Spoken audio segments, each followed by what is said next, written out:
হইলেন, জান্নাতে গেলেন। আল্লাহর নবী মদিনাতে জুতা আগিয়ে দিতে একটা ছেলে মসজিদে রাসূল যখন প্রবেশ করতো ছেলেটা জুতাগুলি ভাঁজ করে না, বেশি বয়স না, অল্প। আল্লাহ রাসূল হঠাৎ করে শুনলেন ছেলে অসুস্থ। রাসূল নিজে তার বাড়িতে গেলেন, বাড়িটা 3 মাইল দূর। রাসূল তার পাশে গিয়ে বসলেন, চেহারা দেখে বুঝলেন ছেলেটা বাঁচবে না, মারা যাবে, প্রচন্ড অসুস্থ। আল্লাহ রাসূল বললেন, এই ছেলে তোমাকে আমি দেখতে চলে এসেছি। ছোট্ট ছেলে বলে, নবী গো, আপনি আমার মতো বাচ্চাকে দেখতে চলে আসছেন, এটা আমার বড় সৌভাগ্য। আল্লাহু আকবার। রাসূল বলে, তবে আখিরাতে আমি তোমার কোনো উপকারে আসবো না, কারণ যার ঈমান নাই আখিরাতে তার 2 পয়সার। ঈমানবিহীন কোন ব্যক্তিকে যদি হাসরের ময়দানে আমি 1 গ্লাস পানি পান করাতে পারতাম, সবার আগে আমার চাচাকে আমি বুকে টান দিয়ে নিতাম, কারণ আমার চাচা 40টা বছর আমার বুকের সঙ্গে আগলে রেখেছে। আমার শরীরের এমন কোনো জায়গায় নাই যে চাচা ঠোঁট লাগিয়ে চুমা খায় নাই। সন্তানের মতো আমারে বড় করেছে, অথচ সেই চাচার মোকাবেলায় আমি হেল্প করতে পারবো না। চাচার ভিতরে কি নাই? কথা বলেন, কি নাই? ঈমান না থাকার কারণে আমি কোনো উপকারে আসবো না। তবে আল্লাহ আমার চাচারে অপেক্ষাকৃত শাস্তি একটু কম দিবেন, সেটা হলো চাচার শরীরের কোথায় আল্লাহ জাহান্নামের আগুন দিবেন না। শুধুমাত্র চাচার পায়ের তলায় আল্লাহ পাক 2টা জুতা পরিয়ে দিবেন, আগুনের জুতা, আগুনের ফিতাওয়ালা জুতা। ওই 2 ফিতাওয়ালা আগুনের জুতার তাপদাহে চাচার মাথার মগজ গলি বাতের মারের মতো টকবক করে পড়বে। ছেলে কালেমার দাওয়াত পেয়ে বাবা চেহারার দিকে তাকায়, বাবা বলছে আমার দিকে কি তাকাও, মুহাম্মদ যেটা বলে মাইনা নাও।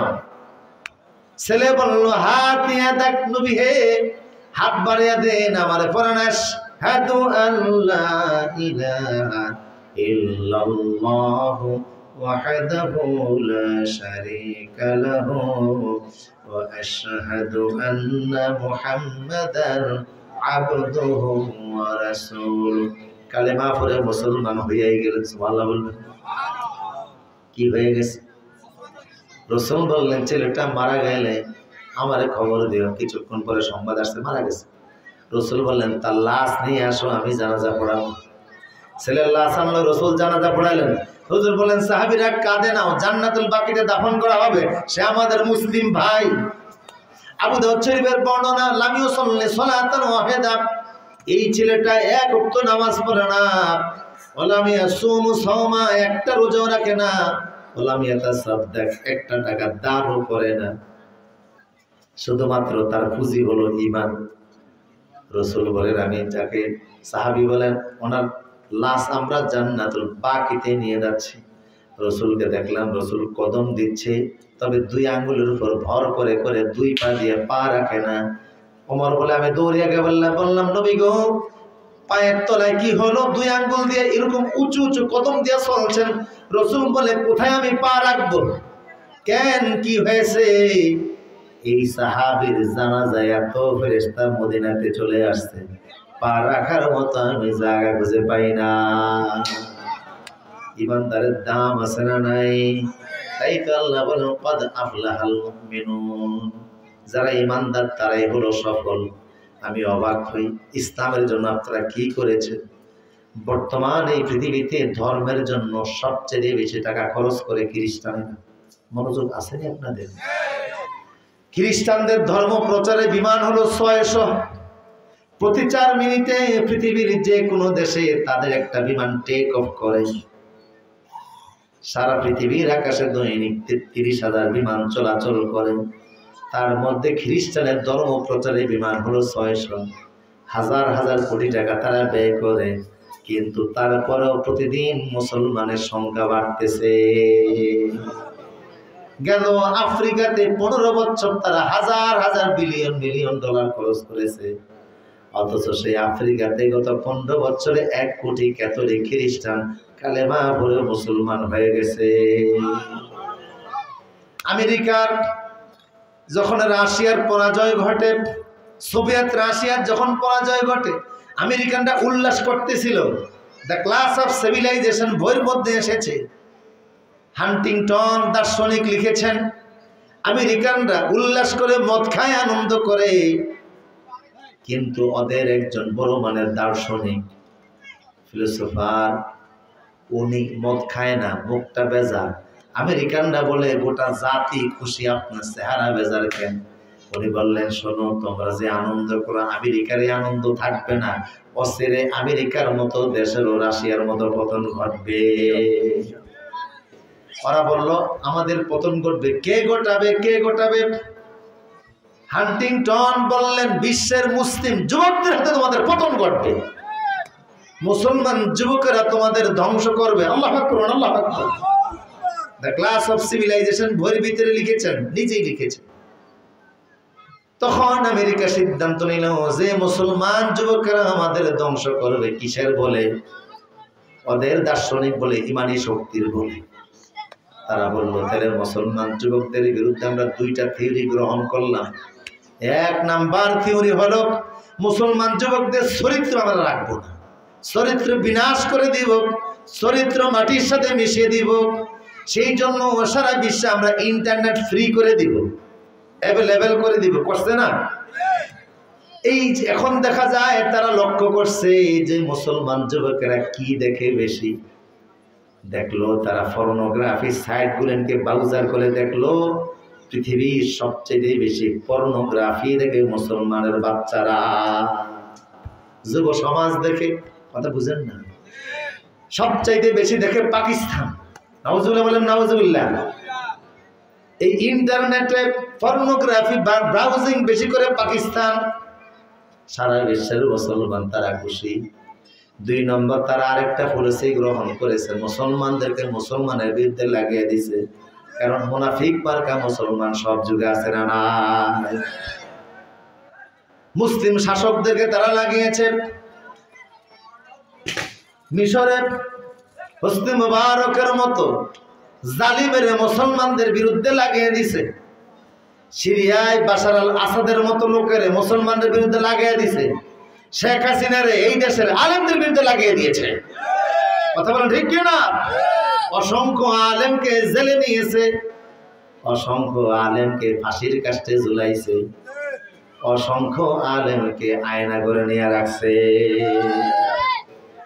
অনেক জালিমদেরকে তারা ব্যবহার করেছে। তবে এটা নতুন না, আগেও ছিল। আগেও বহু আলেম নির্যাতিত হয়েছে, বহু আলেমের লাশ জেলখানা থেকে বের হয়েছে। আল্লাহু আকবার, আল্লাহু আকবার। শাইখুল ইসলাম ইবনে তাইমিয়া লাশ জেলখানা থেকে বের হয়েছে। কে নিছে? মুসলিম শাসক, মুনাফিক।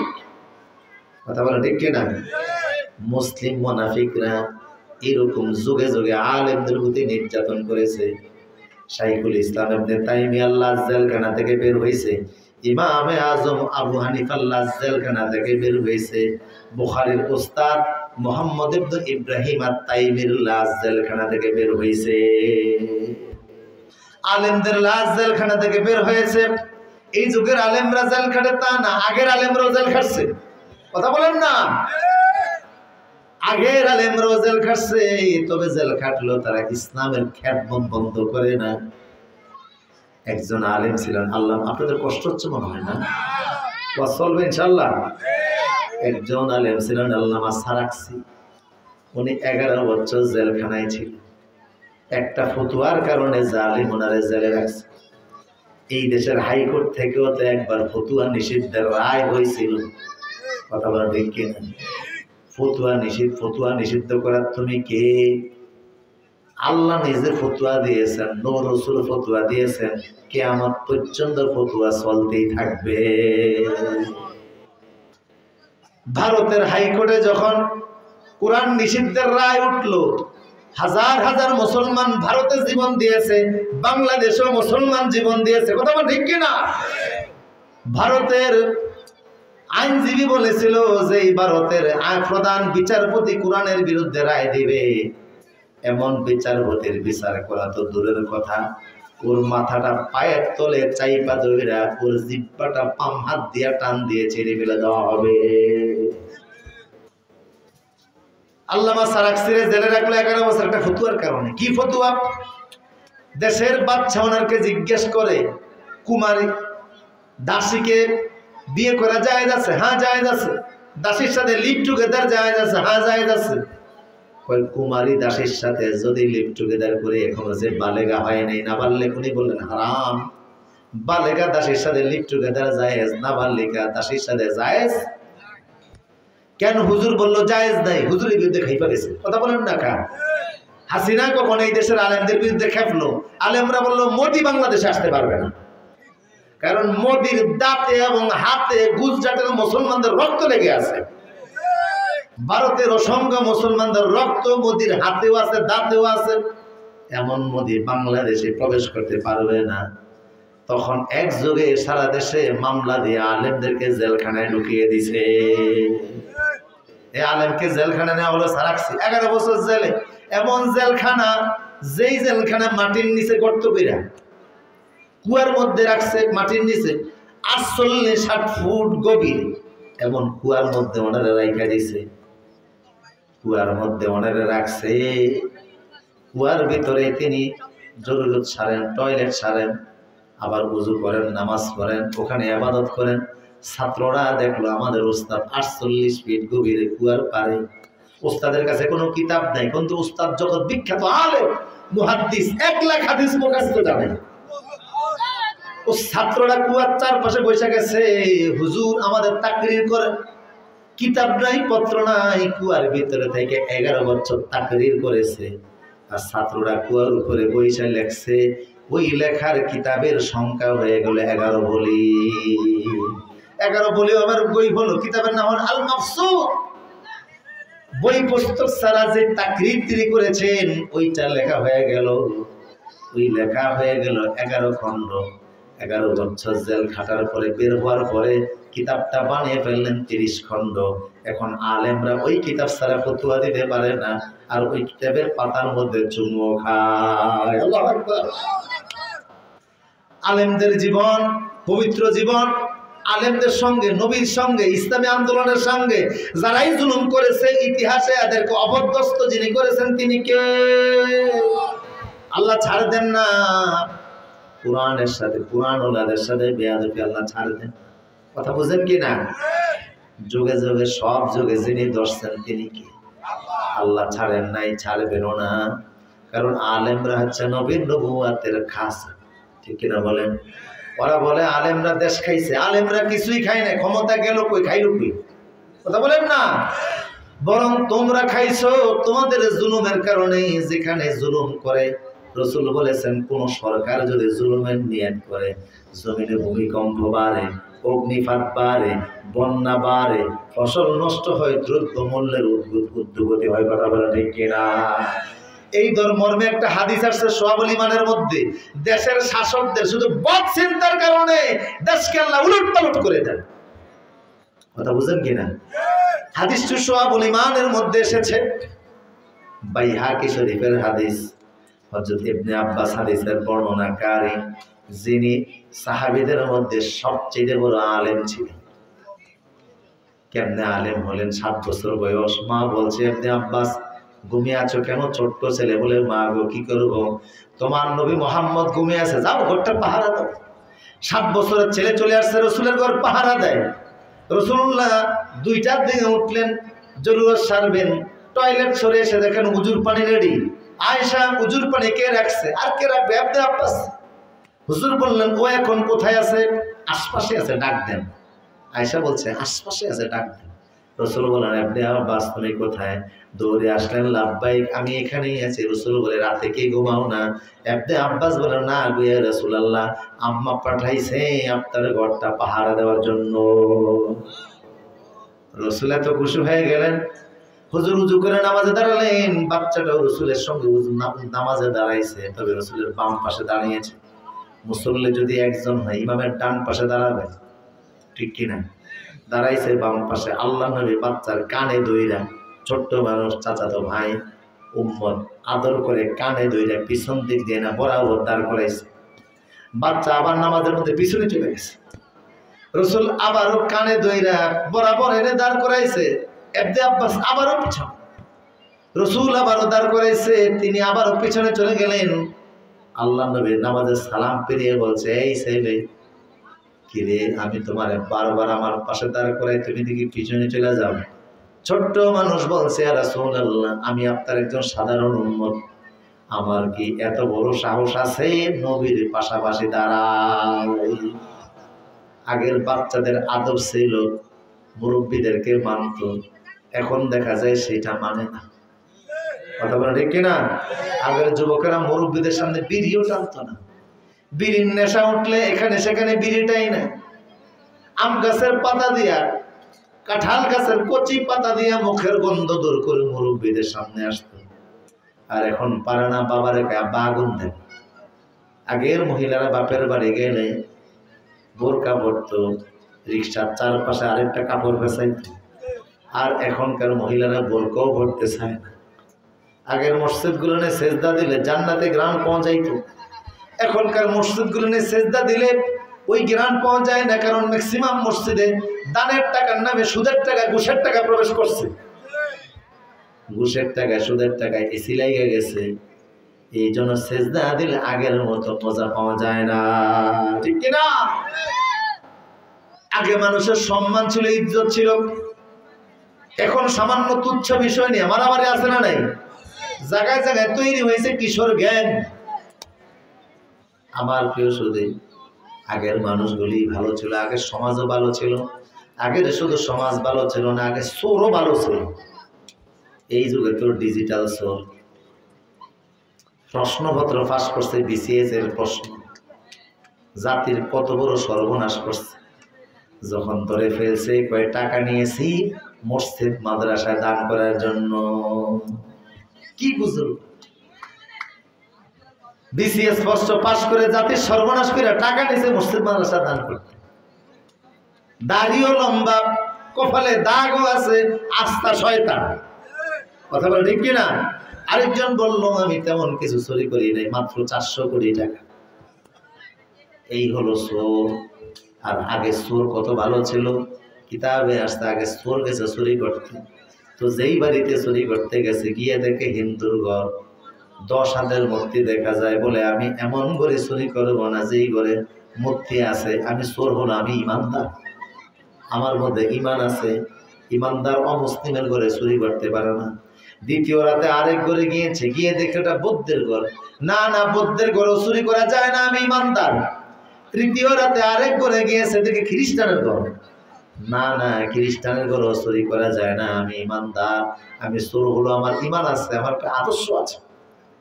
চতুর্থ রাতে এক ঘরে গিয়েছে, গিয়ে দেখো ওটা মুসলিমের ঘর। আজকে কপাল ভালো, মুসলিমের ঘর পাইছি। রাতে তো দেইকা প্রবেশ করা যায় না কোনটা কার ঘর। মুসলিমের ঘরে গেছে, দোতলায় গিয়ে উঠেছে, গিয়ে দেখে সিন্দুক। ভাবলো সিন্দুকের মধ্যে টাকা আছে। কি আছে? তো সিন্দুক ধরে খুলে ফেলছে, টাকার বোতলা পড়তেছে। দেখে কিছু টাকার গায়ে লেখা, এই টাকার যাকাত দেওয়া হয়েছে, এটা হালাল টাকা। কিছু টাকার গায়ে লেখা, এই টাকার যাকাত দেওয়া হয় নাই, হারাম টাকা। চোর বলে, চোর হয়েছে বিদায় এত নিচে নামি নাই যে যাকাত দেওয়া হয় নাই এমন টাকা চুরি করবো। আমি চোর হলো, আমার একটা আদর্শ আছে, ইমান আছে। যেই টাকা যাকাত দেওয়া হয়েছে ওই টাকাই চুরি করবো। টাকা বাঁচতেছে যাকাত দেওয়া, যাকাত ছাড়া। সময় তো আর তার জন্য থেমে নাই, সময় গড়াচ্ছে। কিছুক্ষণ পরে ফজর আজান কানে আসলো, আসসালাতু খায়রুম মিনান নাওম। আজান শুনে না লাফ দিয়ে দাঁড়িয়ে গেছে, চুরি করবো। ঠিক আছে, তাই কি নামাজ বাদ দিয়া? আগে নামাজ পড়ে চুরি। তো নামাজ পড়বো ঠিক আছে, আবার উযু ছাড়া নামাজ পড়ে, আজান ছাড়া নামাজ পড়ে কিনা? আজান দিয়ে নেই, ঘরের দোতলা দাঁড়িয়ে আজান দেওয়া শুরু করছে। ঘরের মালিক বলল, কি রে, আমার ঘরে মুয়াজ্জিন আসলো কোত্থেকে? উনি সিঁড়ি বেয়ে উপরে উঠছে, পিঠা দেখে এক লোক আজান দেয়। বলল, মান আনতা, তুমি কে? বলে, আমার পরিচয় পরে আগে বলেন ফজর নামাজ পড়ছে। মালিক বলল, না এখনো ফজর পড়িনি। তাহলে একামত দেন, জামাতে নামাজ শুরু করি। মালিক একামত দিতেছে, সুর ইমামতি করতেছে। তেলাওয়াত তো বিশুদ্ধ, মালিকের চোখ থেকে পানি পড়তেছে। আগের যুগে সুরেরও তেলাওয়াত বিশুদ্ধ ছিল। এই যুগের বহু হাজী সাহেব সূরা ফাতিহা শুদ্ধভাবে তেলাওয়াত করতে পারে না।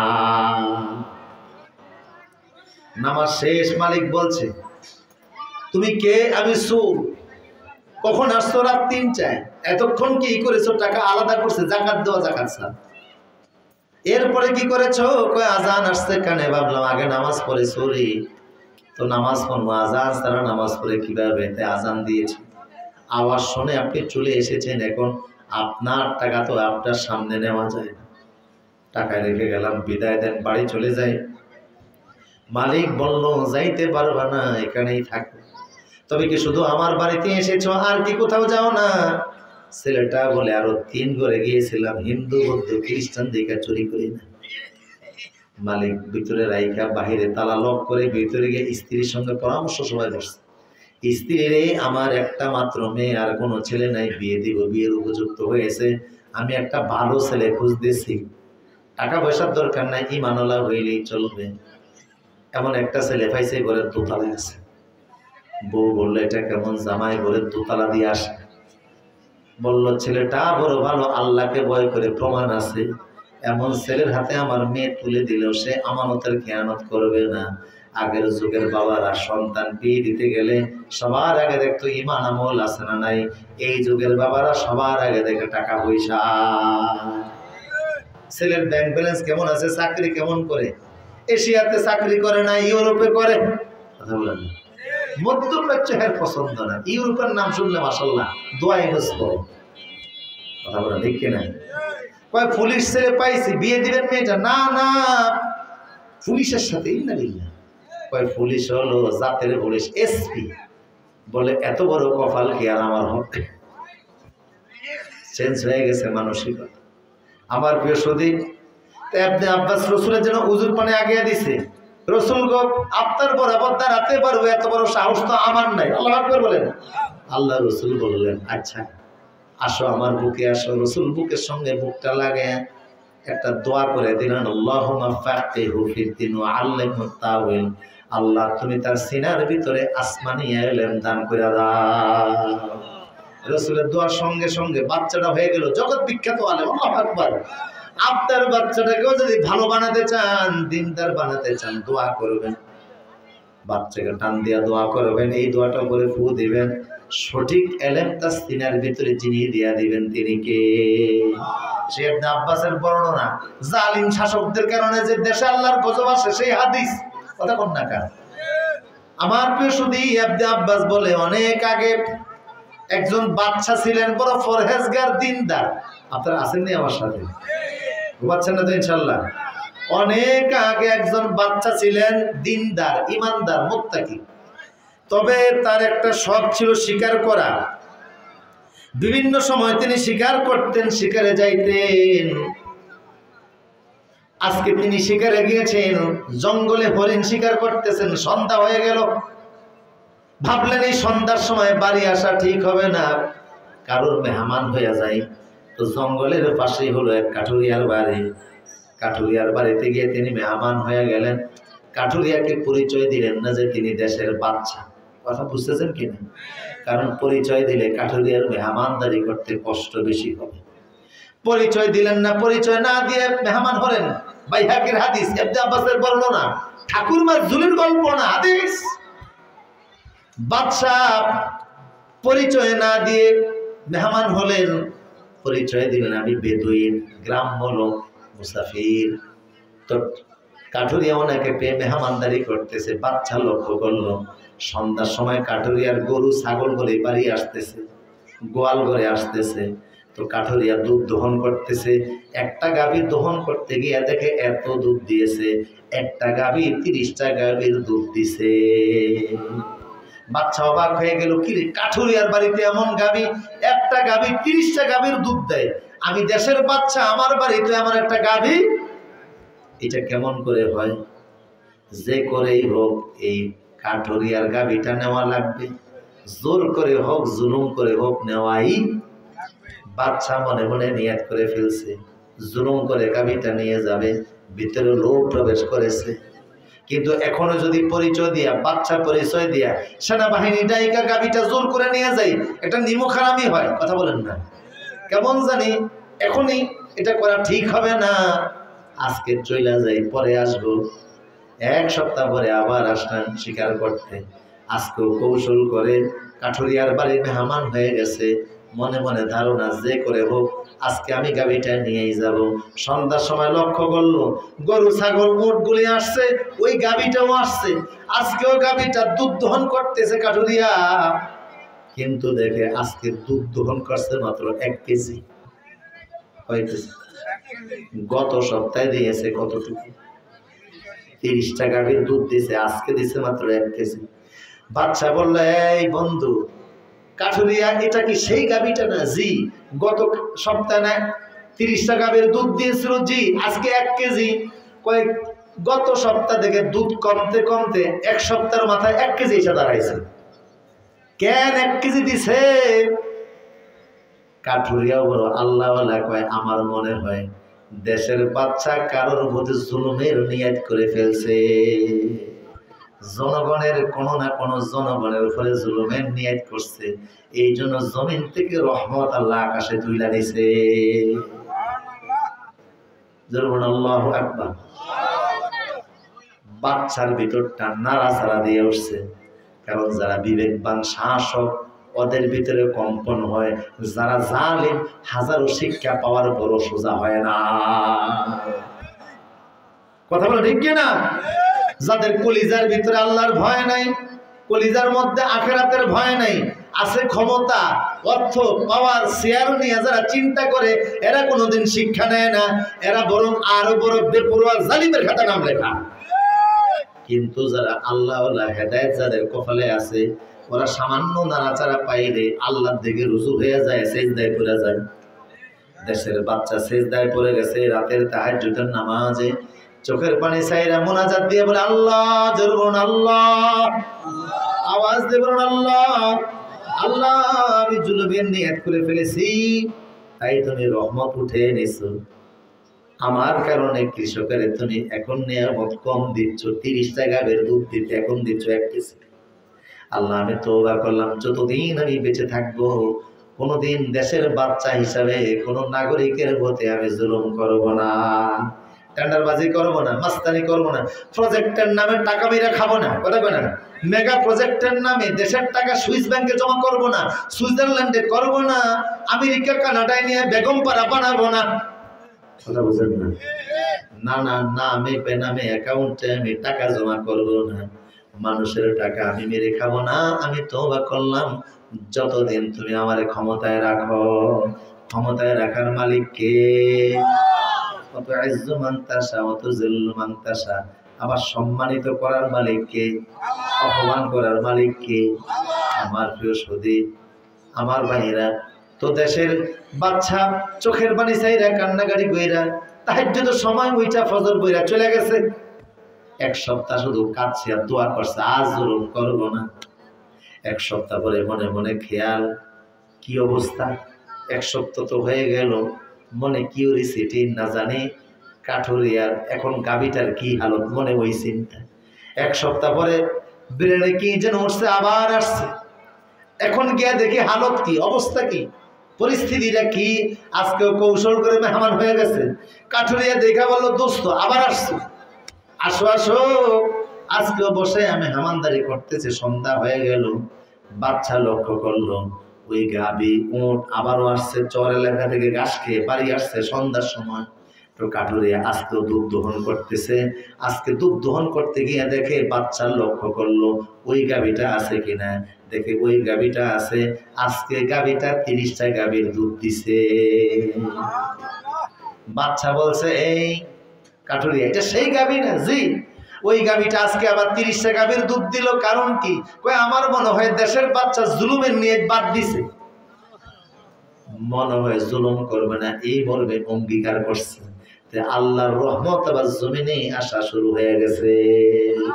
তাইলে বোঝা গেল জমিনে গজব আসে আলেমদের কারণে না, যারা দেশ চালায় তাদের কারণে। আবার তারা যদি ভালো হয় জমিনে রহমত আসে তাদের কারণে। কথা বলে ঠিক কিনা? কারণ যারা নেতৃস্থানীয় দায়িত্বশীল চেয়ারম্যান, মেম্বার, এমপি, মন্ত্রী, এরা যদি ভালো হয় দেশ ভালো হয়। কথা বলে ঠিক কিনা? অথচ যুগের পরে যুগ আলেমদেরকে দোষারোপ করে নিন্দা করা হয়েছে। আলেম জমে উলামারা ইসলাম তাওহীদ পন্থী লোকজন আছে বিদায়, ইমান আছে, ইসলাম আছে, জানাজার লোক আছে, বিয়ে পড়ানোর লোক আছে, তাওহীদের লোক আছে, ইমানের খাজানা আছে। আলেমদের সঙ্গে দুশ্মনী নয়।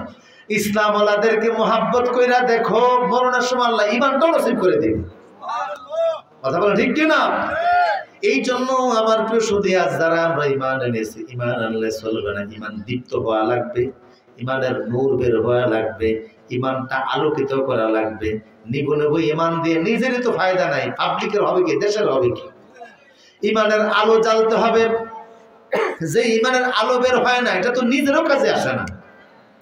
হাসরের ময়দানে সবার ইমান এত আলোকিত হবে, ফুলসিরাতের রাস্তা পার করে দিবে। আল্লাহু আকবার।